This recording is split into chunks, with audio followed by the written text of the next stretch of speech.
Bonjour à tous, bienvenue dans cette vidéo de présentation des nouveautés de la version 2.8.0 de Reflex Client. Cette version a donné lieu à de très nombreuses modifications dans la gestion des mesures et dans la gestion des graphiques. Nous allons passer cela en revue dans un instant.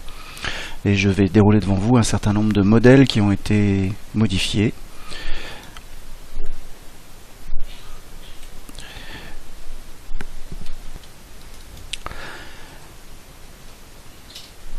Ici, une nouvelle présentation avec les trimestres, les mois et un certain nombre d'informations sur les mesures. Nous allons passer ça en détail ultérieurement, mais vous noterez ici l'année 2010, l'année 2011 et les écarts. 2011 ici, il faut savoir que la base de démo ici s'arrête en 2011. Deux nouvelles refontes sur les graphiques. Ici on a traité le cumulé. Donc vous voyez ici on peut constater la progression entre l'année N, N-1 et N-2 du CA cumulé.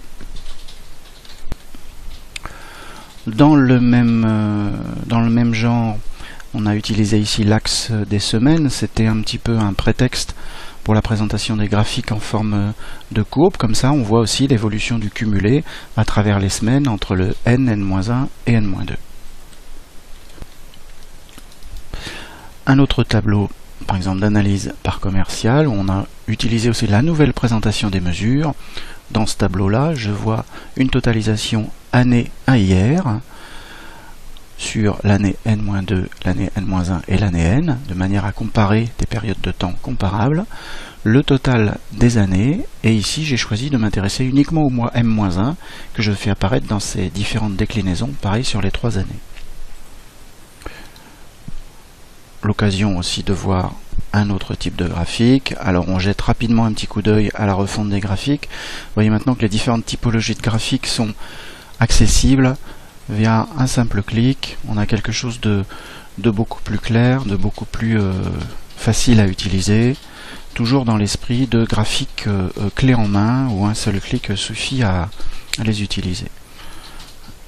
À noter dans les petits nouveaux la présence de graphiques de type radar, les nuages de points, les bulles et les airs, ainsi que les courbes.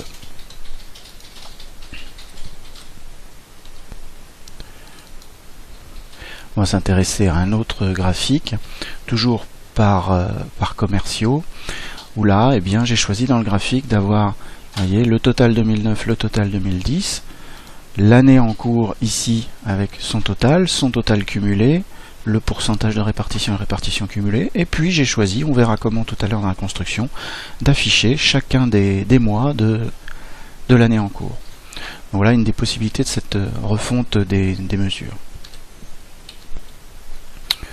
Dans le même genre, regardons ici un top 30 clients aussi avec différents éléments sur l'axe des mesures, le mois en cours, le cumulé à début de l'exercice, à hier, de manière toujours pareille à comparer des périodes comparables, et le total de l'exercice en lui-même.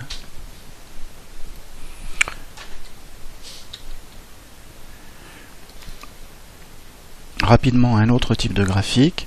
Ici, j'ai une décomposition par famille et sous-famille. Et alors que dans les graphiques que je vous ai jusqu'alors montré, on n'analysait que du CA facturé, on voit que dans ce graphique, j'ai pu mélanger du CA facturé, des quantités, poids, surface, prix moyen de vente au 1000, etc. Donc un certain nombre de mesures qui sont disponibles, et j'ai choisi de les afficher dans différentes périodes temporelles, à savoir ici l'année 2010 et l'année 2011. On verra que tout ça se fait interactivement. Vous pouviez le faire dans la version précédente de Reflex Client avec des mesures qui étaient créées par votre administrateur. Maintenant, c'est complètement possible interactivement. Alors, nous allons maintenant voir justement comment on procède à ces constructions. Pour cela, je vais rouvrir un top 30 clients et on va jeter un œil à la construction. Cette construction, on voit qu'elle se fait comme habituellement. J'ai mis le client principal en ligne et j'ai utilisé cette fois-ci l'axe des mesures en colonne. Un nouveau petit bouton configuré fait son apparition ici, qui nous donne l'occasion d'aller voir cette nouvelle fenêtre de gestion des mesures. Alors, comment se présente-t-elle?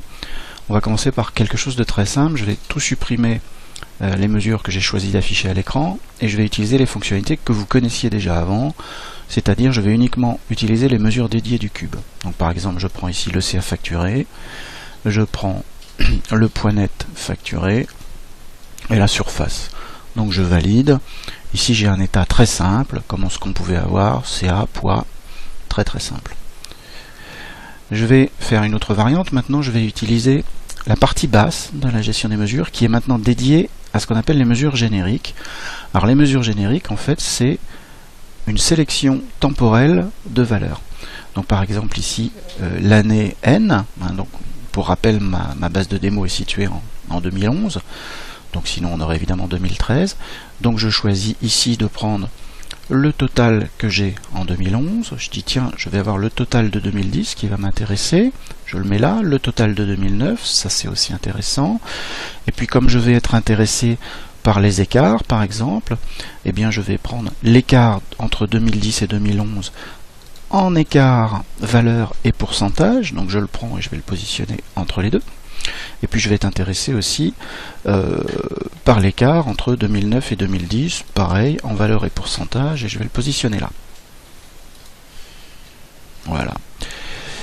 Et donc ici, j'ai uniquement un tableau par année, j'ai le 2009, le 2010, 2011, et mes fameuses colonnes écart que je suis venu positionner. À partir de là, chacune de ces mesures est triable, donc je peux faire un clic droit sur mes clients, et aller trier par exemple sur le CA facturé de l'année 2011. Bon, là dans cet état, j'ai uniquement du CA facturé, d'accord, je suis mono mesure. Donc je vais retourner dans le tableau et complexifier pour finir. Je vais tout supprimer et je vais dire voilà, moi ce qui m'intéresse c'est d'avoir les mesures du CA, du poids et puis du prix moyen de vente à la tonne.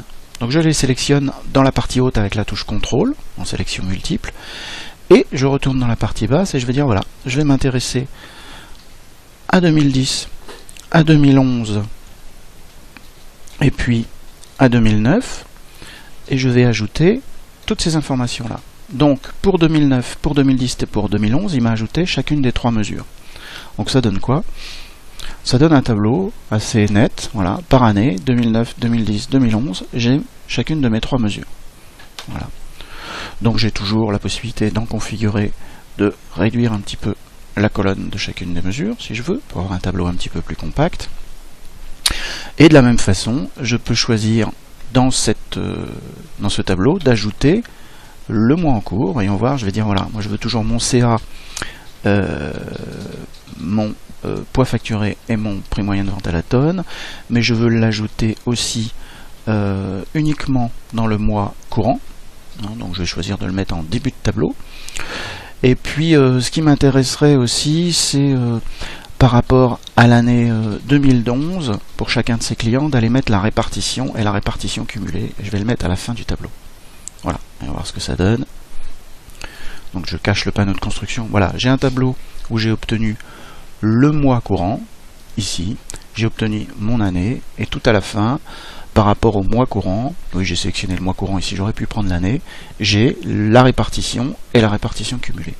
Donc je vois que mon client, la Brocéliande, il représente sur le mois de juin de 2011 6% de mon chiffre d'affaires, et que, eh bien, par exemple, ici, les 20 premiers clients représentent 56% de mon chiffre d'affaires. Voilà. Une nouveauté aussi intéressante au niveau des exports Excel, vous avez désormais la possibilité d'exporter vos tableaux directement au format XLSX, et ce même si vous ne disposez pas d'Excel sur votre poste ou votre serveur. Ici je vais l'enregistrer sur mon bureau, voilà, et derrière je vais vous montrer ce fichier Excel qui a été généré. Je vais l'ouvrir et voilà, et donc j'ai quelque chose de relativement propre aussi qui reprend les informations du tableau. Voilà pour ce petit tour d'horizon. Donc Reflex Client 2.8.0, complètement compatible avec la base de données 2.7, donc avec la dernière version de Reflex Client. N'hésitez pas à nous contacter pour une installation. Merci.